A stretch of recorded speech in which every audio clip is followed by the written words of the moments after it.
Janelle's mom told me, hey, you better cool this. We might have gotten some bad places as a family because I always envied those families that could actually do the PDA. Yeah. Was it uncomfortable when he would be demonstrative and show some PDA? It was always uncomfortable and awkward. It still is now when I see it with him and Robyn. It's like, because I feel like now it's almost like I'm throwing it in your face, and I don't like that. Hello, my closest friends. Welcome to Soul Sister Wives. My name is Maria D.B. So, according to Kody, the whole family was outraged when Robyn and Kody displayed physical affection in front of Janelle and Mary, which led to their expulsion.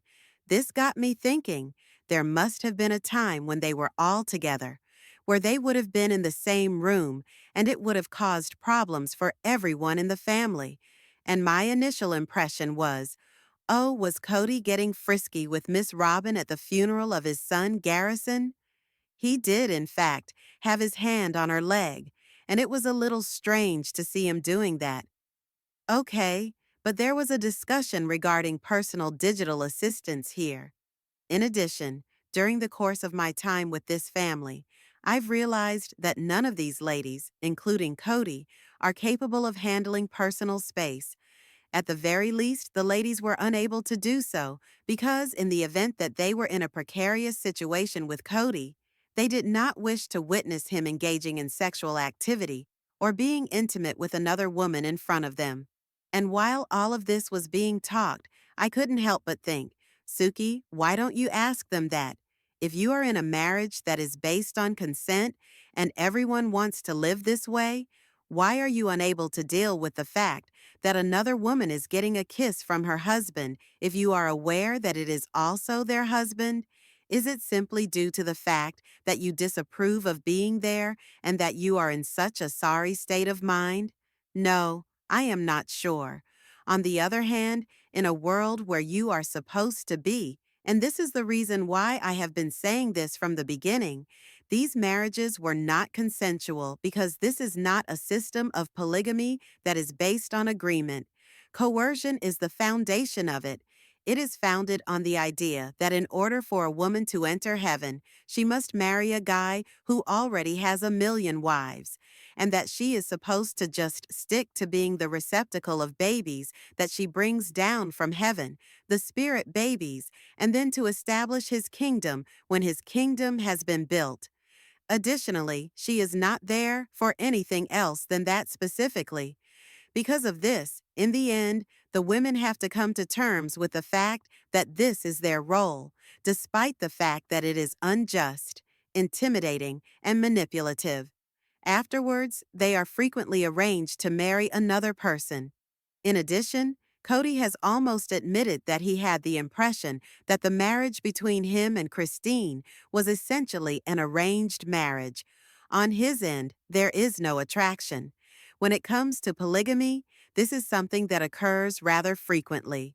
Furthermore, he would not have married any of these ladies if he had not need a minimum of 3 in order to secure his place in paradise. He then finally obtained his diesel gene model, which is what he is referring to when he talks about Robyn. In addition, he has publicly stated that he considers her to be a symbol of his accomplishments due to the fact that he finds her to be so stunning.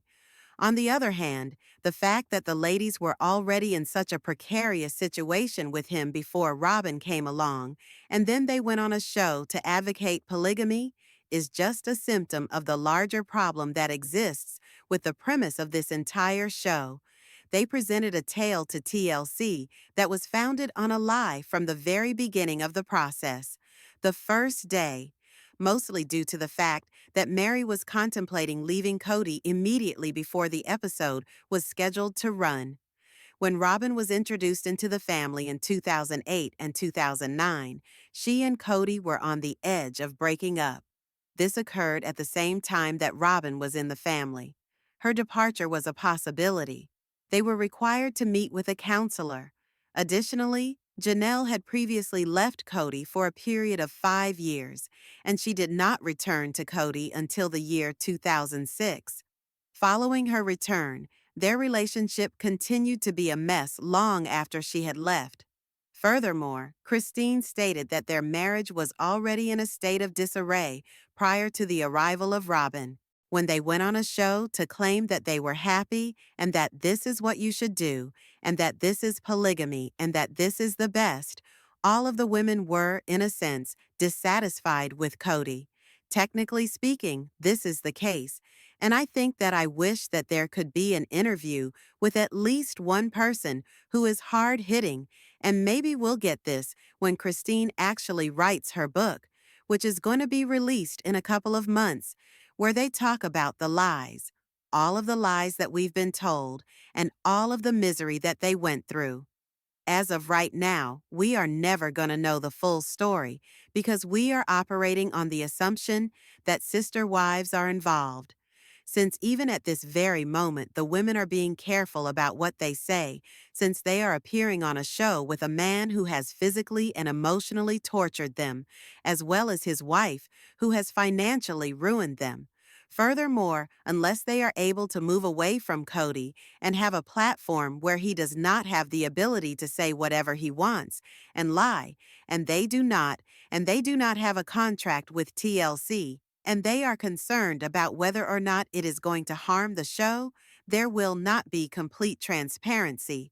But when it comes to personal contact, the thing that I find most peculiar about this situation is that everyone seems to have a different justification for why PDA was not permitted, which is understandable.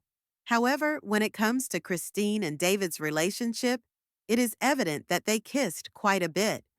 As a result of the fact that they kissed a great deal, this was something that everyone on the program wanted to see, but as you probably already know, not everyone wanted to witness it.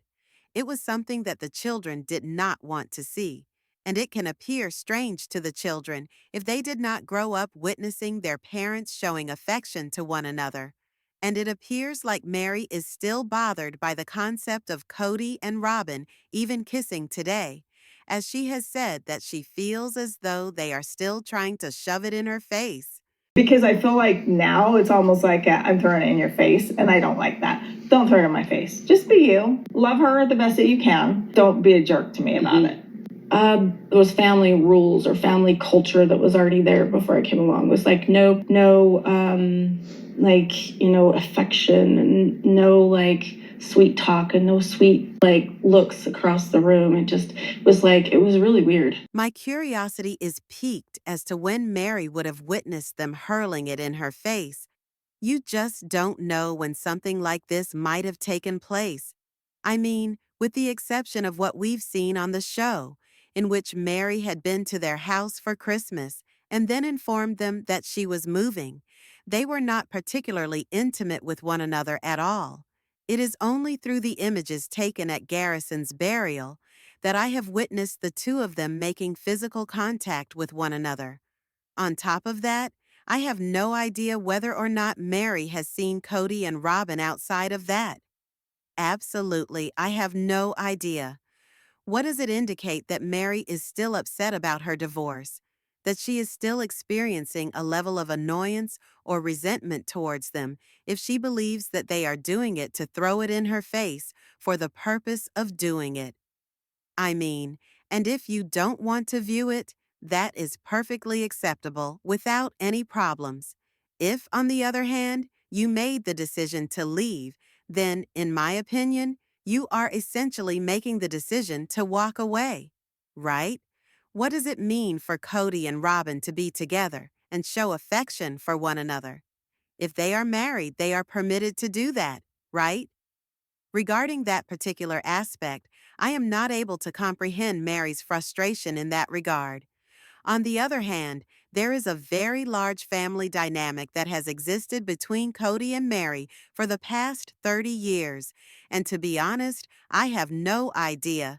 After years of concealing it, it's possible that they were actually trying to put it in her face on purpose. I don't know. It is possible that Kody is now going to great lengths to demonstrate to other people. It is possible that this is, in fact, the case. Kody's behavior is something that I could easily imagine him doing, and on the other hand, when it comes to Robyn, it is not difficult for her to enter a scenario in which there is already a well-established culture and a complicated interaction between women, and she will find it strange that the women in question do not touch each other and do not engage in activities. However, when she accepted to become a member of the family, she also agreed to integrate herself into the family. And Robyn continued by telling Suki that there were wives who, in essence, told her, "You need to conform to this because it is the only way. This is known as our culture. Moreover, this is the reality." You didn't have a voice or say in the family. Oh, I was told I didn't have a say. I was told that I needed to conform to what they were doing because I was trying really hard not to, rock the boat too. But Can you share who told you that? Not. I'd just rather not point fingers. They did not do so in order for Robyn to be able to bring about a cultural shift. They already had a well-established family, and she was supposed to be able to get along with them.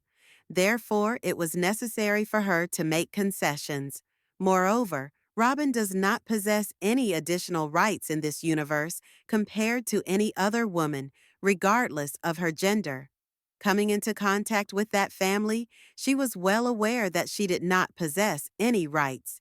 It was implied that she was not a legitimate wife, and that her role within the cult was to only act as a conduit for Kody so that he might be transported to heaven. And that's it.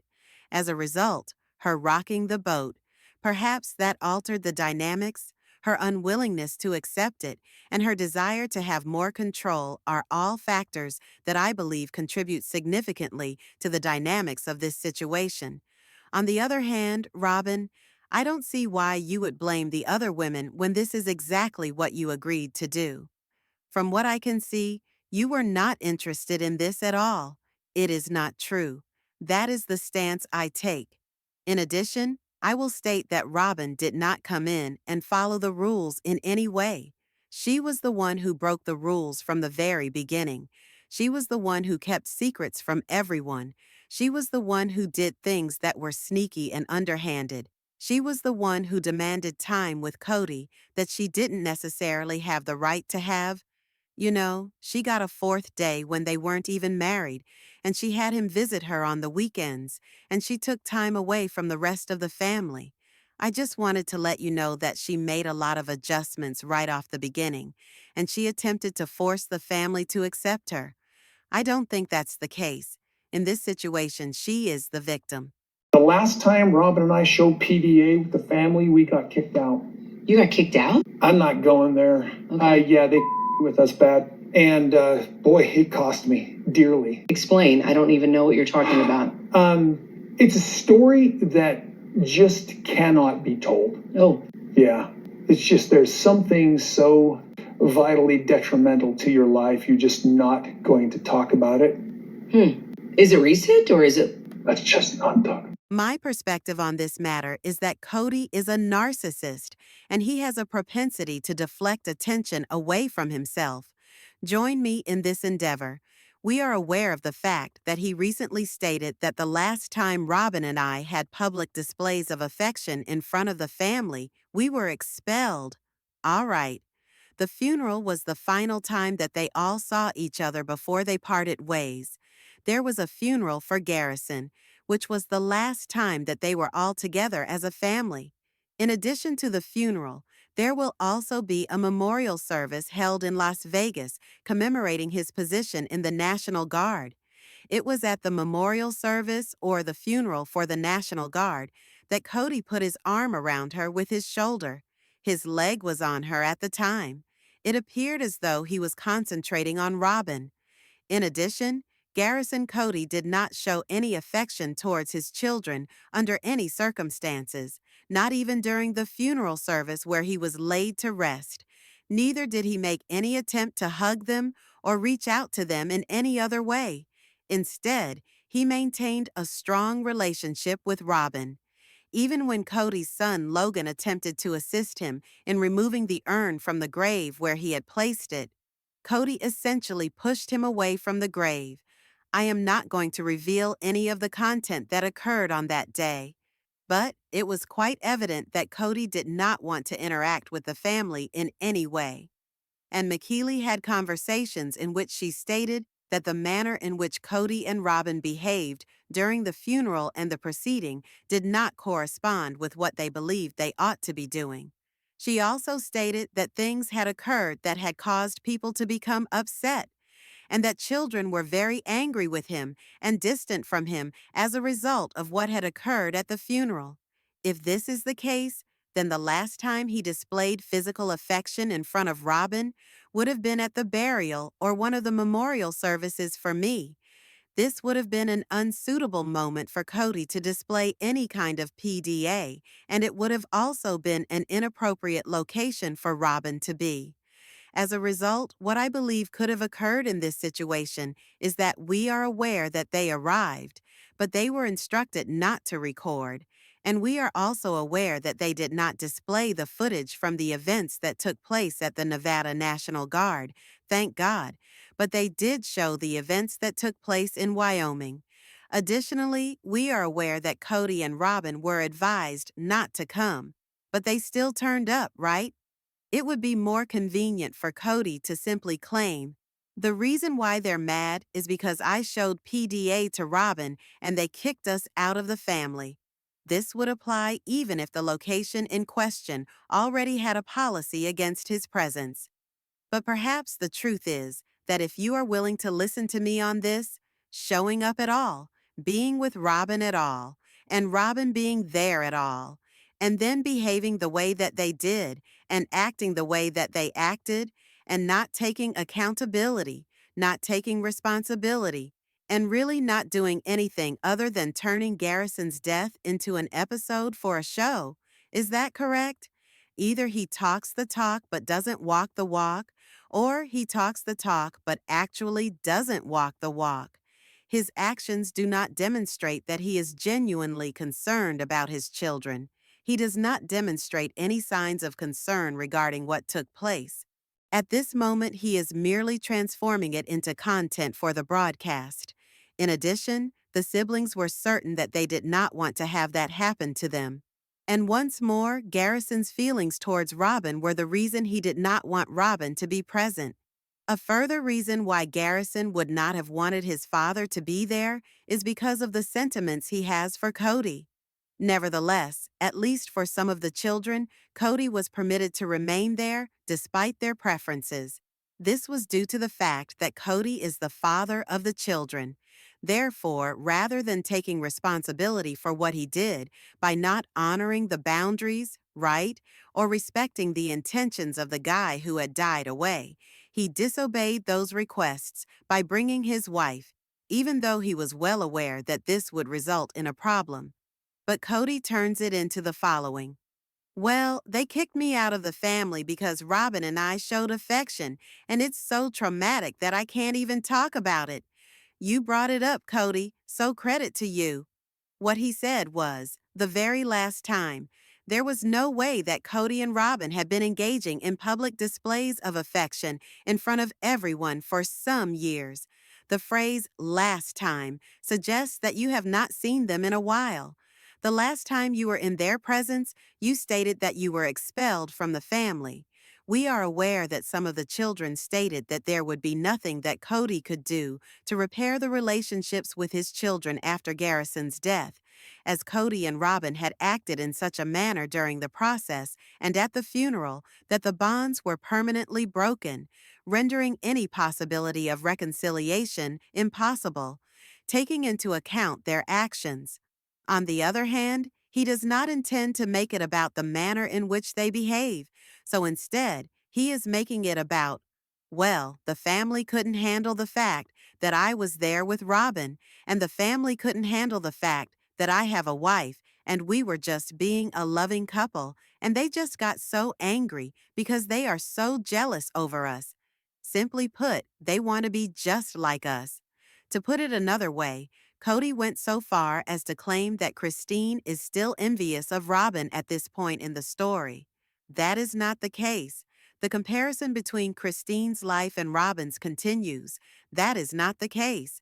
He stated that Janelle and Mary are unable to even witness him showing affection to anyone, and that he will never show affection to Robyn in the presence of Janelle and Mary until they get married.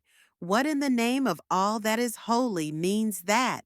For crying out loud, Kody, your actions regarding the funeral and the spectacle you created, as well as your lack of compassion and limits, as well as your lack of care or concern for the children who were harmed as a result of this, is something that you should just take responsibility for. On the other hand, he will never accept responsibility. Rather than responding to it, he will simply divert it and remark, "Well, they kicked us out because we showed affection." The reason you were kicked out was not because you were not welcome there, but rather because you did not respect their preferences. So, what exactly do I know? If I had to guess, I would say that's simply my thing. In addition, I believe that they are blaming that in order to divert attention away from their own culpability and ego, as well as to safeguard their fragile sense of self. But I am of the opinion that, what are your thoughts on this matter? Put your thoughts in the comments section below. Check out this video and be sure to give it a thumbs up. Ensure that you click the bell and subscribe to my channel if you have not already done so. This will ensure that you do not miss any of my videos. Many thanks for checking out the video. Goodbye, gentlemen.